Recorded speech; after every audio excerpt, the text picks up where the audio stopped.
Mesdames, Messieurs, bonjour. Je suis là aujourd'hui pour vous présenter avec toute notre équipe le protocole Calliope, guide d'accompagnement et d'intervention pour les victimes mineures et témoins. Ce protocole est innovant puisque de toute façon il n'existe pas en France. Il est le travail d'un long partenariat avec le Québec et d'échanges très fructueux. Alors, qui suis-je et qui sommes-nous? Je m'appelle Laurence Brunet-Jambu, je suis la présidente de l'association Alexidanant de Bretagne, qui est aujourd'hui réunie en collectif, c'est-à-dire que nous faisons partie d'un collectif de plusieurs associations Alexidanant, dont je suis également la secrétaire générale. Alexidanant, pourquoi? Alexidanant est né en 1890 et c'est un homme d'engagement, c'est-à-dire que c'est un journaliste qui a d'abord incorporé France 3. En 1934, il a géré l'affaire des maisons de correction qui étaient malheureusement plus que des maisons de correction puisque c'était des maisons de sévices où plusieurs enfants ont été tués. Et il a fallu tout un parcours du journaliste pour pouvoir, en 1938, les faire fermer, en fait. C'est Alexis Danan qui est à l'initiative de la fermeture de tous les centres et maisons de correction, notamment sur Belle-Île, mais aussi dans les îles comme la Guadeloupe ou Cayenne. Et donc, pour continuer son combat, en 1936, il a créé l'association, la Fédération des comités Alexis Danan de vigilance, qui aujourd'hui continue puisque nous portons avec fierté son nom et nous sommes tellement heureux aujourd'hui de présenter ce programme Calliope qui est quelque part le suivi de tout son combat, c'est-à-dire améliorer la parole de l'enfant et améliorer les choses. Il a été chercher des personnes qui sont allées dans la rue, qui sont allées dans le vivier de la protection de l'enfance pour voir toutes les maltraitances qui étaient faites aux enfants, et il a été à l'initiative de nombreux projets pour changer la protection de l'enfance. Et donc c'est avec fierté qu'on porte son nom et c'est avec fierté qu'on est là aujourd'hui devant vous. C'est vieux de 80 ans, mais c'est comme si c'était hier, puisque la protection de l'enfance, c'est un sujet qui est omniprésent chaque jour en France et dans tous les pays de la communauté européenne. Pourquoi Calliope ? Parce que Calliope est une étoile qu'on a trouvée récemment et qui ne brille que quand toutes celles qui sont autour se sont mises en activité. C'est-à-dire que pour moi, Calliope, c'est la représentation de l'enfant. Et nous, les adultes, nous sommes les étoiles qui tournent autour de l'enfant pour lui donner tout son scintillement. Et il ne pourra scintiller que si tous les partenaires de la protection de l'enfance se mettent autour de lui pour le faire progresser et avancer.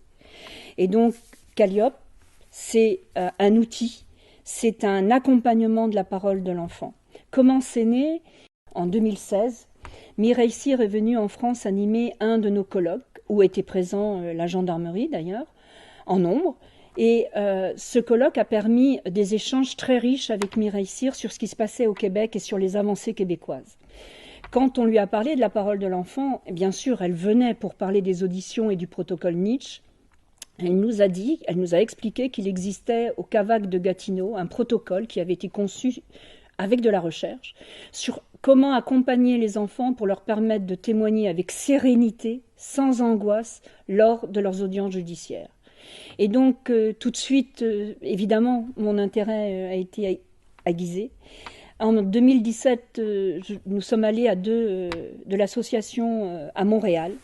Et nous avons rencontré, grâce à Mireille Cyr, le CAVAC de Gatineau, et nous avons immédiatement adhéré à ce protocole qui fonctionne chez eux, parce que ce protocole, il est tellement innovant qu'il va chercher des choses qui existent dans l'enfant et qui lui permettent de témoigner.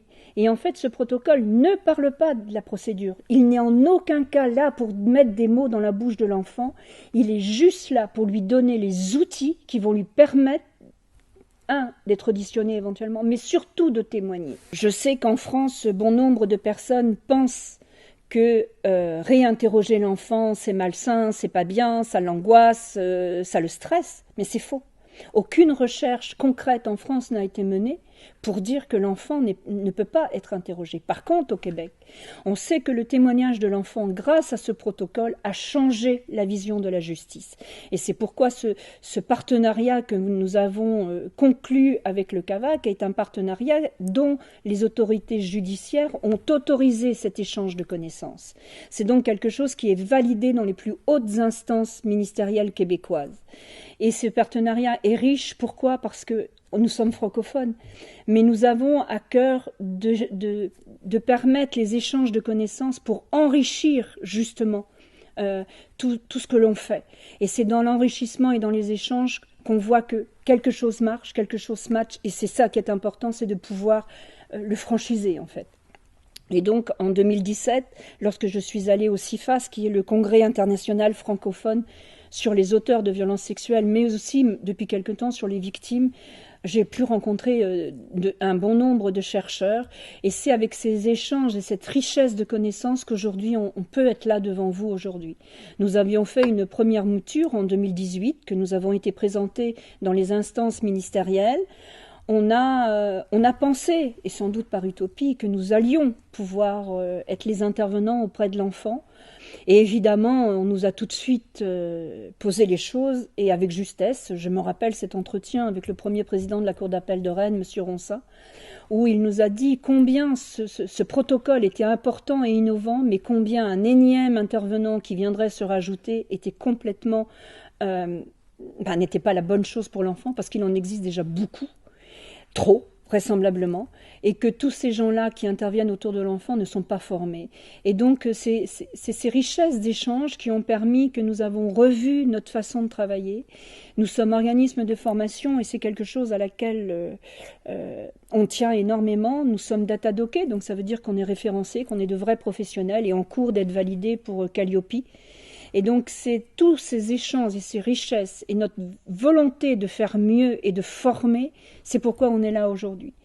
Donc, je vais vous expliquer Calliope, c'est 5 interventions, et la 6e, on en parlera plus tard, c'est 5 interventions auprès de l'enfant d'environ 1h30, où grâce à tout un protocole et tout un process d'intervention, on joue avec l'enfant et on va chercher chez l'enfant ce qu'il a en lui, mais qu'il n'a pas été en mesure et en capacité de mettre en exergue.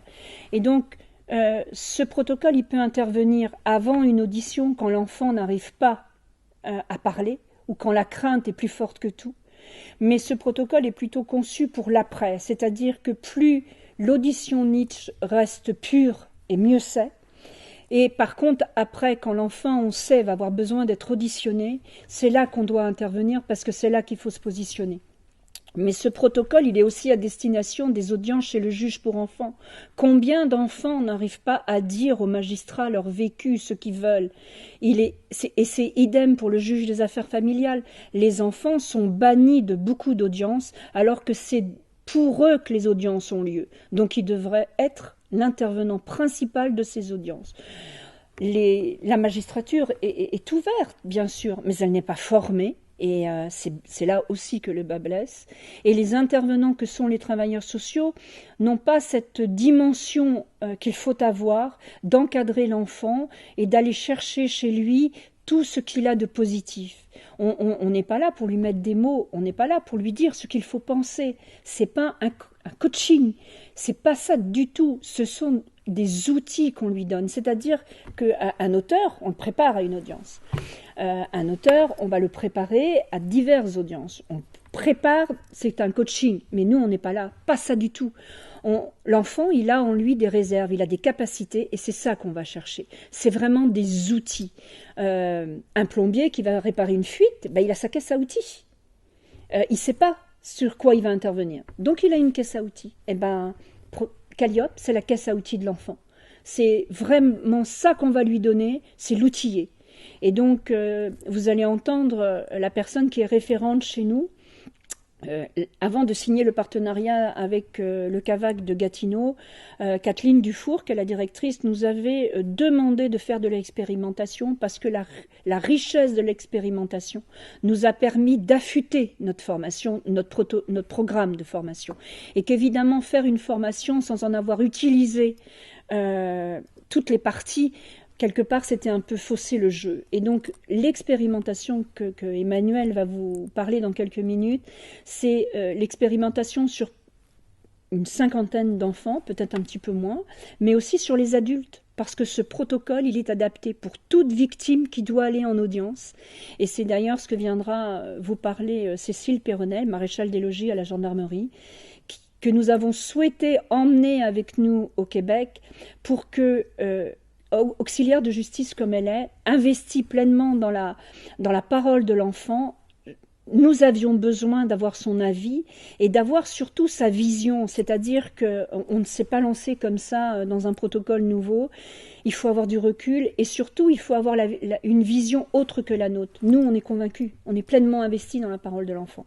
Et on aimerait que tout le monde le soit, mais ce n'est pas le cas. Et quand on a la chance d'avoir un partenariat avec des gendarmes particulièrement investis, il faut en profiter pour en faire quelque chose de positif et quelque chose qui grandit tout ce retour sur comment on est autour de l'enfant, en fait.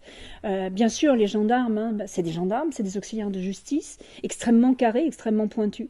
Donc leur travail, c'est aussi parfois de ne pas comprendre ce que l'enfant leur dit. Les auditions, c'est pas si facile que ça à mener, c'est compliqué.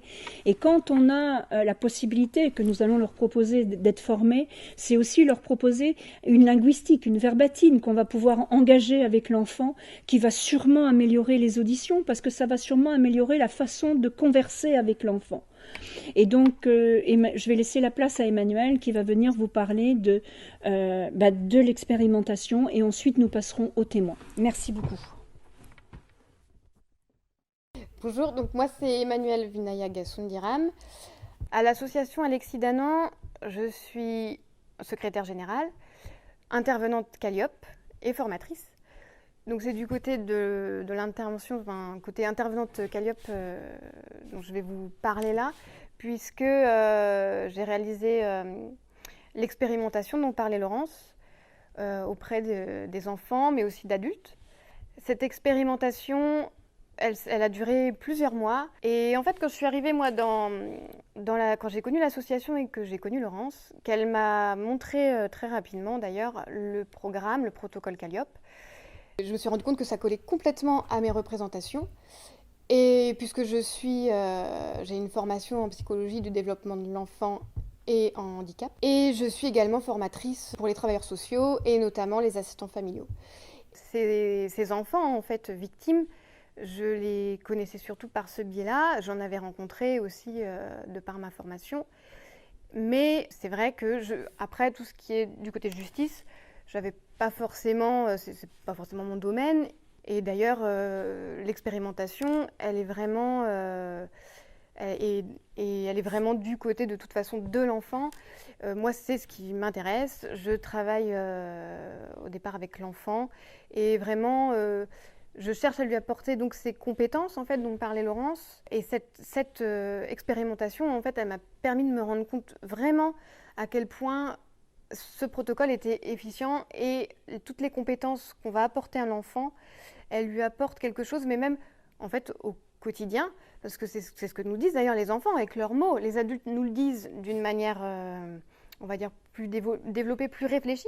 Par contre, effectivement, quand on suit les enfants, comme disait Laurence, donc sur 5 ou 6 séances, qu'on fait le bilan de ce que ça a apporté à l'enfant, de quand on voit l'enfant en fait évoluer, l'enfant ou l'adulte d'ailleurs, parce que j'ai aussi accompagné des adultes, là on se rend compte qu'il y a un vrai apport et que l'enfant a développé des compétences et en fait en tant qu'intervenant, on n'a même pas conscience au départ de ce qu'on apporte. Et c'est avec le recul, quand on voit tout ce que ça leur apporte et comment ils ont évolué, où là on se dit, oui, là il y a vraiment quelque chose qui se passe, quoi. Le protocole, avec toutes les compétences qu'on va apporter aux enfants, évidemment, il est pour quelque chose grandement. On travaille aussi avec des petites peluches que j'ai là, donc avec notamment une marionnette qu'on va offrir à l'enfant. Et puis, donc là, on a Kouri, en fait, qui représente la justice et qui va travailler avec son élève. Et l'enfant va pouvoir, en fait, s'identifier à cet élève. Et d'ailleurs, je suis assez impressionnée de voir à quel point l'enfant s'attache à cette peluche. Et d'ailleurs, quand ils reviennent à tous les coups, ils ne la quittent plus. D'ailleurs, les parents nous disent, mais il dort avec. Voilà, tout le temps de l'expérimentation, en fait, l'enfant va s'accrocher à cette peluche. J'avais pas conscience, en fait, aujourd'hui, vraiment avec le recul, avec l'expérimentation, je comprends à quel point Calliope prend une place importante chez l'enfant et va l'accompagner en fait au-delà en fait, même dans la vie de tous les jours. Et c'est ce que nous rapportent aussi les adultes qui vont être accompagnés. Le travail que j'ai pu réaliser avec les enfants, il m'a permis en fait de voir à quel point ce programme était important pour eux. Alors évidemment, comme le disait Laurence, je n'aborde jamais la procédure. Je ne suis pas là pour ça, je ne connais pas les dossiers. Et de toute façon, je ne veux pas parce que je veux être neutre avec l'enfant, parce qu'on peut avoir des idées. Ces enfants, ils vivent des histoires que je connais, parce que je connais d'autres enfants qui ont vécu les mêmes histoires. Donc, on peut être parasité par ça. Donc, surtout, et puis surtout pour la procédure, je ne peux pas intervenir. Si l'enfant fait des révélations, évidemment, dans ces cas-là, je sors du cadre. Et là, je vais prendre note, mais c'est pas mon métier, donc je n'interviens pas. Je pose le moins de questions possible et surtout, je ne peux pas influencer. Il ne faut pas que j'influence l'enquête. Donc ça, j'en ai complètement conscience. Et c'est vrai qu'au départ, c'est quelque chose forcément qui m'a un peu inquiétée. Et en fait, je me suis retrouvée dans la situation où l'enfant peut faire des révélations. Et en fait, je me rends compte que c'est tout à fait possible, ça n'interfère pas. Et voilà, on peut tout à fait faire la part des choses. Moi, les dossiers, de toute façon, Laurence m'a dit dès le départ, il était clair que je ne les lisais pas, que je n'en avais pas connaissance. Et donc, moi, ça permet aussi de poser chacun, en fait, à son rôle dans cette association. Chacun son métier, chacun son rôle. Et du coup, on ne vient pas interférer avec la procédure. Donc ça, c'était clair depuis le départ et ça se fait très bien. Donc, bonjour, je suis maréchale des logis-chefs à la gendarmerie. Je suis en poste à la brigade de protection des familles à Rennes. Donc, c'est une unité qui s'occupe du contentieux mineurs victimes, mais également des violences intrafamiliales. Le comité Alexis Danan, je l'ai connu grâce à des colloques qu'elle organise régulièrement, en la personne de Laurence qui est très, très active. Donc elle a gentiment invité la gendarmerie à ces colloques et c'est au cours de ces différentes manifestations que nous nous sommes rencontrés, que nous avons échangé et que nous nous sommes rendus compte que nous avions pour motivation la protection des mineurs. Donc moi, pour ma part, je travaille surtout sur ce qui est recueil de la parole de l'enfant. J'ai eu la chance d'être formée par Mireille Cyr, dont Laurence a parlé tout à l'heure, grande psychologue à Montréal, qui est vraiment spécialiste en la matière. Et j'ai été formée par cette femme admirable au recueil de la parole sous la forme du protocole NICHT. Alors c'est un protocole qui reprend un peu les mêmes aspects que Calliope, à savoir les questions ouvertes, la mise en confiance. Ça, c'est quelque chose qui est primordial quand on accueille un enfant, bien sûr pour qu'il verbalise des choses qu'il a vécues qui sont extrêmement traumatisantes. Après, les enfants sont plus ou moins résilients. Néanmoins, on se rend compte que des enfants qui sont victimes ont un retard de développement et puis sont quelque peu en deçà peut-être de ce qu'ils sont capables de produire en temps normal. Donc c'est important de les mettre en confiance pour pouvoir recueillir cette parole si importante dans leur protection et dans la procédure pénale qui suit.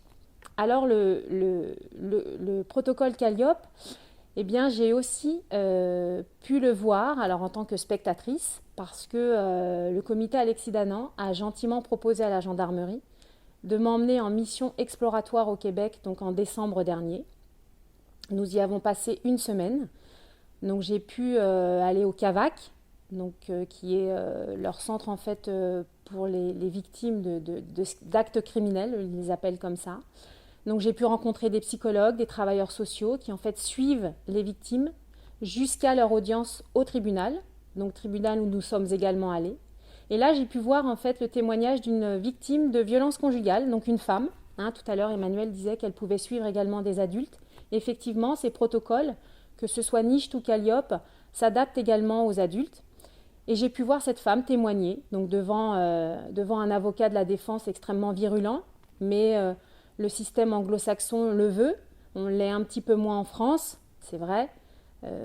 Et le but n'est pas en fait d'importer un fonctionnement anglo-saxon qui ne s'adapterait pas à la culture française, néanmoins s'inspirer de ce qui se fait de mieux, et le Canada est quand même précurseur en la matière, ils ont aujourd'hui une expérience et des produits hein, des produits statistiques qui permettent de dire qu'ils sont très efficients en la matière. Donc de voir cette femme extrêmement solide qui a pu en fait faire face à cet avocat et puis tenir son discours, tenir les faits, ne pas se laisser intimider, j'ai trouvé ça incroyable et me dire qu'effectivement ici, si on peut apporter ces compétences et puis cette force de témoignage qu'il faut pour pouvoir dire et redire parfois malheureusement des choses qui sont terriblement vécues, pourquoi s'en priver? Donc l'initiative en fait d'avoir mis en place Calliope est une initiative extrêmement positive et travailler avec nous, ou est-ce que c'est la gendarmerie qui travaille avec Alexis Danan? Je dirais que les deux se tiennent. En tout cas, c'est un partenariat qui est important parce que quand on travaille dans cette thématique de protection de l'enfance et de ces mineurs victimes, on ne peut pas le faire seul, chacun dans son champ de compétences. Il faut travailler à plusieurs. C'est pour ça que la gendarmerie travaille avec Alexis Danan, qui nous a aussi gracieusement offert nos meubles pour mettre en place une salle d'audition mineure au groupement de gendarmerie d'Ille-et-Vilaine, et je les en remercie. Mais c'est aussi travailler avec des médecins, travailler avec des psychologues, avoir une unité d'action avec des gens de champs de compétences différents. Ça me paraît essentiel en fait pour travailler dans cette thématique. Et au Canada, de ce que j'ai pu en voir, c'est ce qu'ils savent faire depuis longtemps. C'est-à-dire que les enquêteurs travaillent avec les travailleurs sociaux, travaillent avec les médecins, avec les psychologues, que ce soit pour les mineurs victimes, mais également pour les auteurs de violences sexuelles. C'est des choses qu'ils mettent en place et c'est des choses qui fonctionnent. Donc c'est à nous aujourd'hui, même si nous nous sommes vraiment améliorés dans ce contentieux, on a encore des choses à faire, la route est longue, mais les motivations sont là, les compétences également. Donc pourquoi pas étendre Calliope aux victimes de violences conjugales? Là, c'est encore faire un pas supplémentaire, mais pourquoi pas? Ça fonctionne, les mineurs sont rassurés. Alors effectivement, quand c'est en amont d'une audition, ce qui est important, et le disait Emmanuel si justement, il ne parle pas des faits, pas de procédure. De toute façon, il n'y en a encore pas, puisque l'enfant n'est pas encore capable de verbaliser. Le fait d'avoir ces entretiens lui permet de se réassurer dans ce qu'il va faire et de venir à nous. Et ça, c'est essentiel, parce que quand on a un enfant qui se sent sécure avec nous, quand on l'accueille, l'audition se passe très bien, grâce aussi au protocole NICHT, évidemment. Et puis après, c'est vrai qu'un enfant, des fois, il est réinterrogé par un juge d'instruction, souvent, ou par un juge des enfants. Et là, il faut qu'il soit préparé à redire, à préciser. Et ces entretiens lui fournissent les compétences nécessaires pour ne pas se laisser intimider par cette grosse machine judiciaire qui, c'est vrai, déjà intimide plus d'un adulte. Donc pour la gendarmerie, c'est une plus-value de travailler avec ces partenaires dont Alexis Danan fait partie. Alors quand je vous disais que j'étais affectée à la brigade de protection des familles, c'est vrai, mais aujourd'hui dans l'évolution dont on parle sur la prise en charge des mineurs victimes, une des évolutions marquantes, c'est que cette brigade de protection des familles est aujourd'hui la maison de confiance et de protection des familles. Donc c'est un intitulé qui porte bien son nom. On parlait tout à l'heure de mise en confiance. Notre unité est vouée à mettre en confiance toutes ces victimes. Alors, ce petit objet que je tiens dans les mains, s'appelle un cool coco. Alors, vous allez me dire, qu'est-ce que c'est que cette petite chose? C'est un objet qui met justement en confiance les mineurs, qui vient du Québec, toujours, du CAVAC. C'est une boule anti-stress qu'ils appellent cool coco, de par sa forme.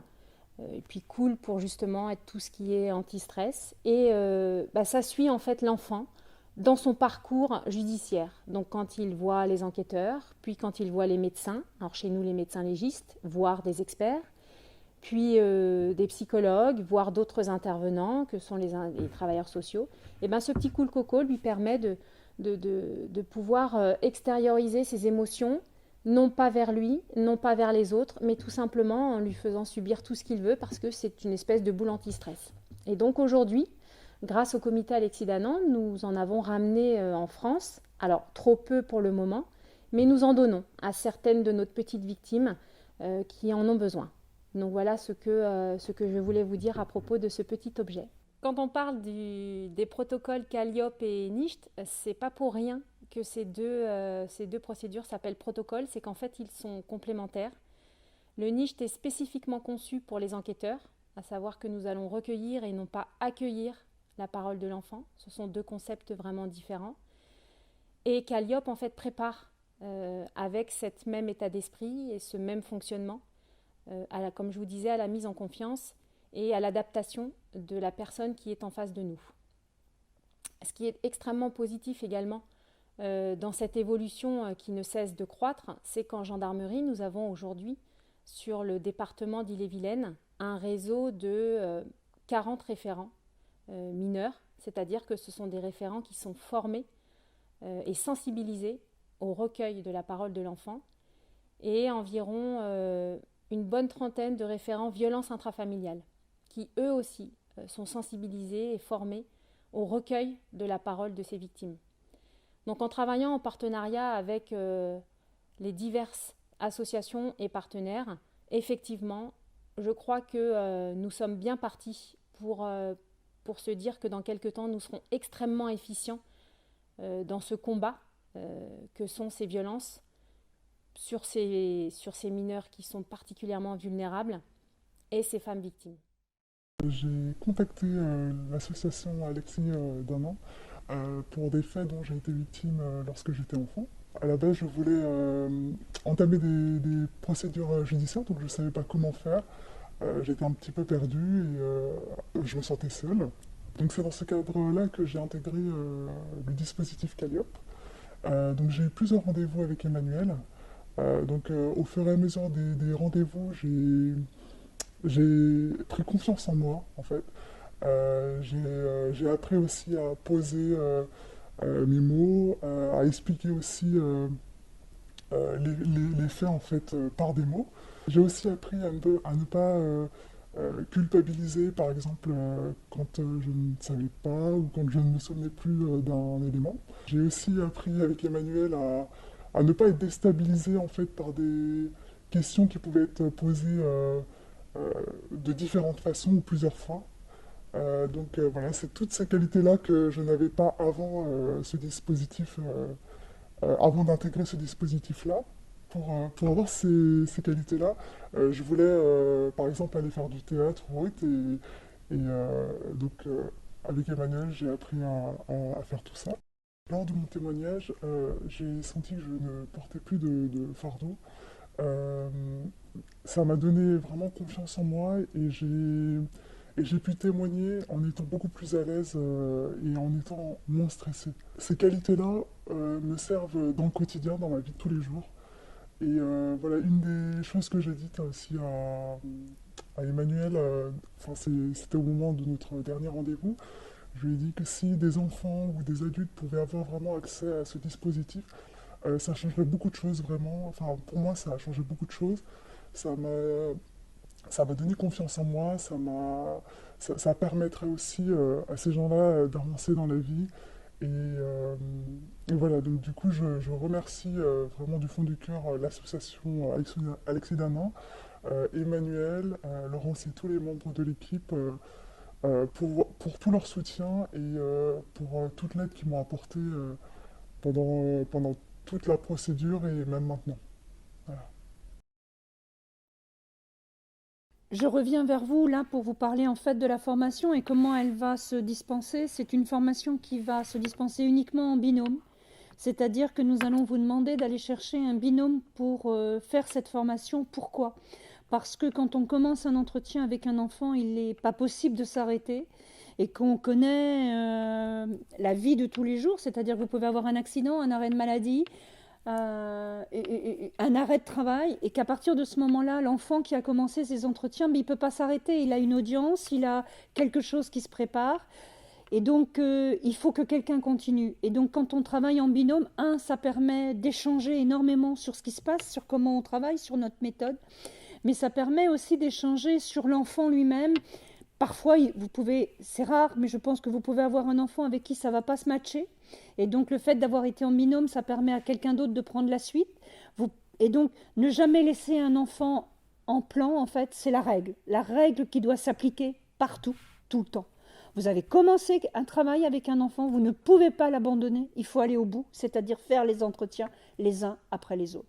On considère qu'il faut un entretien par semaine, donc ça veut dire l'espace de 6. On calcule le 6e juste avant l'audience et qu'il est indispensable de suivre ce process. Par conséquent, c'est indispensable de faire cette formation en binôme parce que ça nous paraît... vous ne pouvez pas en fait travailler avec un autre service, avec quelqu'un d'un autre établissement. Non, il faut vraiment travailler en binôme. C'est indispensable pour nous. Donc les personnes qui vont vouloir faire cette formation, qui est prise en charge dans le cadre de la formation continue par les OPCO, puisque nous sommes référencés et donc il n'y a pas de souci pour être prise en charge dans le cadre des formations continues. Ça s'adresse aux travailleurs sociaux, aux mandataires judiciaires, ça s'adresse aux magistrats, ça s'adresse aussi aux avocats, puisqu'ils ont chacun des OPCO différents, mais tout ça c'est des OPCO. Et en fait, cette formation va être dispensée dans le cadre de la formation continue. Évidemment, il faudra envoyer une lettre de motivation, les diplômes, mais c'est la lettre de motivation qui va vraiment nous intéresser. Parce qu'il faut que cette formation soit dispensée à des personnes qui acceptent les règles, c'est-à-dire la transmission, les données, l'échange de savoir, de compétences, et qui surtout permettent le suivi de ce process en fait. Il ne suffit pas de faire une formation continue comme ça par hasard parce que subitement on avait une envie, non. Il faut le faire pour le bien-être de l'enfant et donc cette lettre de motivation va être pour nous un élément clé. Ensuite, ces formations ne seront pas dispensées à plus de 10 ou 12 personnes. Pourquoi ? Parce que c'est un travail extrêmement lourd que ces 3 jours. Les avocats et les magistrats seront bien sûr dispensés de la partie première, qui est la partie où on redonne un peu ce que c'est que le procès judiciaire. Et par conséquent, ces formations démarreront vraisemblablement à 8h du matin et se termineront à 18h. C'est une formation qui ne peut pas être dispensée en distanciel parce qu'il faut des échanges, parce qu'il faut des ateliers, parce qu'il faut interférer les uns avec les autres et que par conséquent, elle ne peut se faire qu'en présentiel. D'où aussi le nombre maximum de 10 pour l'instant. Nous travaillons à trouver des salles à l'heure actuelle et je pense que ça va être possible. Alors évidemment, ça a un coût supplémentaire, mais nous sommes une association à but non lucratif. Notre but n'est pas de gagner de l'argent sur la formation, mais bien de la dispenser au maximum de personnes et le plus rapidement possible. Par conséquent, le prix est de 500 € par personne pour 3 jours et 125 € pour le rétex 6 mois après, c'est-à-dire l'échange d'expérience. Emmanuel va venir vous expliquer le contenu de la formation tout de suite, mais ce que je veux vous dire, c'est que cette formation, elle doit être dispensée à des gens particulièrement intéressés de la parole de l'enfant, mais à des gens qui interviennent déjà autour de l'enfant. N'allons pas chercher un intervenant supplémentaire. Toutefois, dans les départements, et c'est quelque chose à laquelle j'aimerais beaucoup avoir satisfaction, je souhaiterais qu'un service soit créé, c'est-à-dire qu'une dizaine ou une quinzaine de personnes, ou 16 personnes, puisqu'il faut des nombres pairs, soient formées de façon à avoir un vrai service, un travailleur social qui ne soit pas l'éducateur de l'enfant, qui ne soit pas l'éducateur de la famille, mais qui soit bien l'intervenant Calliope qui va accompagner l'enfant en justice. Et c'est quelque chose à laquelle je travaille beaucoup en ce moment. Nous le savons, il faut vraiment qu'on soit dans la neutralité, donc ne pas connaître le dossier de l'enfant, ne pas connaître la procédure. Et donc je pense qu'il faut vraiment que pour les DRH, les personnes qui sont choisies soient des personnes complètement indépendantes, mais choisies pour faire ce travail particulier. Et donc cette formation, il est important qu'elle soit dispensée à des personnes qui vont intégrer ce service et qui vont être, au même titre que les mandataires, un service spécifique à l'intérieur des départements ou à l'intérieur des associations de protection de l'enfance, en fait, comme le CEVAE, les SOR, la PAS. C'est particulièrement important pour moi que ce process soit respecté. C'est là qu'on aura de la qualité et de la performance et que l'enfant aura toute satisfaction. Je tiens à remercier toutes les personnes qui ont participé, qui ont contribué. Alors évidemment, il y a tous les bénévoles qui ont participé à l'élaboration de Calliope. Calliope, c'est pas 3 pages, c'est plus de 150 pages qui ont été très travaillées, très réfléchi. Et donc, je remercie tous les bénévoles qui ont participé, les stagiaires qui se sont beaucoup investis. Je remercie aussi les banques qui sont nos partenaires, qui nous soutiennent, parce qu'on a répondu à des appels à projets. Et je remercie la BPO, le Crédit Agricole, le Crédit Mutuel, qui se sont pleinement investis pour nous soutenir dans ce process. Je remercie aussi le ministère des Affaires étrangères qui ont financé un voyage au Québec parce que notre projet les intéresse et que notre partenariat est pour eux quelque chose d'important. Je remercie bien sûr aussi la ville de Rennes parce qu'elle soutient les associations, que des projets comme ça peuvent émerger. C'est le soutien associatif qui est quand même, il faut le reconnaître, à Rennes particulièrement vivant et qui permet aussi, grâce aux subventions de fonctionnement, de vivre, de travailler, de faire tout ce cheminement que nous sommes en train de faire. Alors évidemment, on va dire qu'on n'a jamais assez, qu'on aimerait beaucoup plus. Oui, c'est vrai. Mais il faut savoir se contenter de ce qu'on a et chercher aussi des financements autres. Et nous remercions aussi tous nos donateurs qui ont donné de l'argent, qui en donnent tous les mois pour ce projet, enfin qui n'est plus un projet puisqu'aujourd'hui il aboutit. Des donateurs qui nous donnent 30 € tous les mois depuis 3 ans et c'est pas rien parce qu'on sait que les conditions actuelles sont dures, que l'argent ne pousse pas sous les tapis. Et vraiment, je tiens à les remercier parce qu'aujourd'hui, ils sont en capacité de voir ce qu'on a fait de leur argent. Et je voudrais remercier aussi la préfecture, parce que nous avons eu un financement du FIPD qui croit beaucoup à ce projet, parce qu'il est aussi important pour les victimes mineures, mais il peut aussi être à destination des victimes auteurs, mineurs. Parce que je pense que quand tous ces enfants qui sont entendus, même s'ils ont été auteurs, parfois le sont mal. Parfois, ils n'ont pas cette capacité de dire aussi ce qui s'est passé, comment ça s'est passé et pourquoi ça s'est passé. Et en fait, pour que la justice soit rendue, il faut qu'elle ait connaissance de tous les faits. Et je pense que quand nous avons particulièrement des auteurs mineurs avec des comportements sexuels intrusifs, je pense qu'il y a des choses qu'on n'arrive pas forcément à creuser, mais que justement le protocole Calliope va permettre aussi de creuser. Donc ce process, il est aussi à destination de ces enfants-là, ne les oublions pas. Un enfant auteur qui est pris en charge et sans doute vraisemblablement un adulte qui ne récidivera pas. Alors il faut y croire, il faut croire que ce que nous mettons sur la table, c'est pas rien, c'est un vrai travail, c'est pour nous ça part d'une recherche de toute façon, on n'est pas parti comme ça, et je pense que ça peut changer les choses et que il est à vous aujourd'hui, il vous appartient à vous aujourd'hui de nous rejoindre en vous formant et en donnant à l'enfant le maximum. Merci.